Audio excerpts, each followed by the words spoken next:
So I encourage you to watch one of my videos from 2019, 2018 maybe, and you'll see that I've lost a lot of weight between then and now. I used to have a binge eating problem, and to be honest, I wasn't concerned about my weight even. If it weren't for a couple of incidents, I may have never paid attention to my compulsive eating. I had a situation where I was interviewing for a job and I was very late showing up, and the reason I was late was because I wanted to go to my favorite local grocery store, get a pack of a bag of chips that I like, and just to take my mind off of the interview. And I go there and they're sold out. Now I just feel lost, if you will. It's almost like the way I like to put it is you go to the bathroom and you're finished doing your business and you're out of toilet paper, or your friend ghosts you on Facebook. I'm trying to think of an analogy. It's not like I'm starving or physiological, it's psychological. I just got a sense of feeling lost. I went to another store looking for it, and by the time I got out of the second store, I had trouble looking for directions, got stuck in traffic, I was late. I didn't get that job, needless to say, and I had a couple incidents like that during at the end of 2019, early 2020, where I missed out on job opportunities. I walked out of social events. I got myself lost and confused. I'm still not immune to that. Just the other day I went to the store. I'm working at a tutoring center. I have a half-hour lunch break in between two sessions, and I run to the store to get my favorite snack, and in the rush to get out of the tutoring center, because it's only half an hour, I accidentally left my credit card at the center, and I go up to the cashier. Oh my god, I don't have my credit cards. And I just felt a sense of confusion, if you will. As I walked out of the store, I remember telling myself, maybe God wants me to fast an extra 3-4 hours. It's not the end of the world. And I ended up fasting an extra 3 or 4 hours. So I got like a 20-hour fast when I really intended to do a 16-hour fast. So that was good. But things like that used to throw me. And it was never because I was starving, right? It was always that I just got myself mentally confused. A jam, if you will.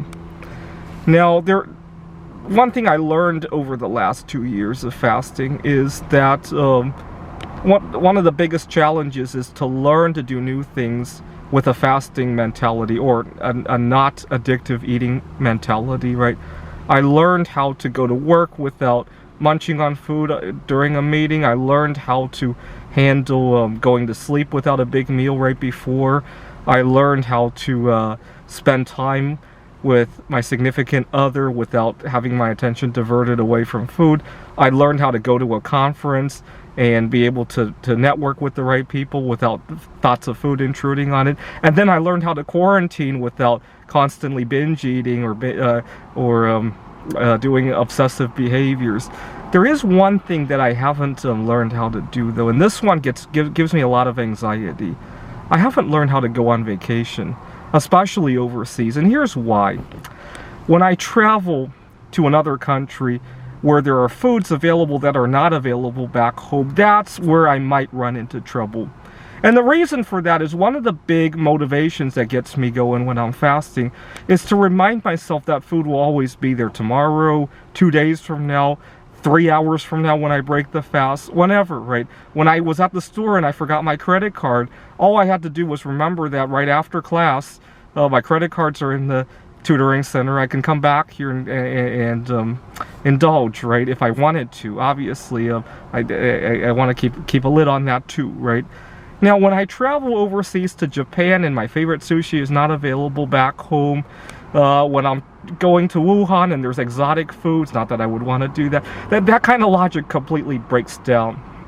Now, it's hard to believe, but I am Facebook friends with a celebrity from another country, and she really likes my idea about how a lot of solosexuals are being forgotten about in the workplace discussion on work-life balance, right? Although she did tell me that even though she agrees that she might be solosexual, it's still better to pretend that you're looking for somebody, because a lot of office environments will be more accepting of you going out to look for somebody than I just want to go out and enjoy my own life, right? She did tell me that, which kind of disappoints me. I wish people could express their pride a little bit more than that, but that's fine. That's a step in the right direction. And we were talking about meeting up. And the idea of going to another country where I'm going to have fear of missing out on the local food scares the crud out of me. And I don't think I am ready to handle that just yet. But at the same time, I realize that without this piece of the puzzle, I'll never be completely free of my eating disorder. And I think it's time to give it a try. Now, the idea of FOMO is kind of interesting to me because earlier this year, as I was reading about interest rate hikes and how it might be a good opportunity to invest as gold and silver crash, and the Federal Open Markets Committee is FOMC, I thought somebody had misspelled FOMO, and so I have FOMC, FOMO now, right? Fear of missing out on the Federal Open Market Committee's decisions, right? All right, thanks for watching.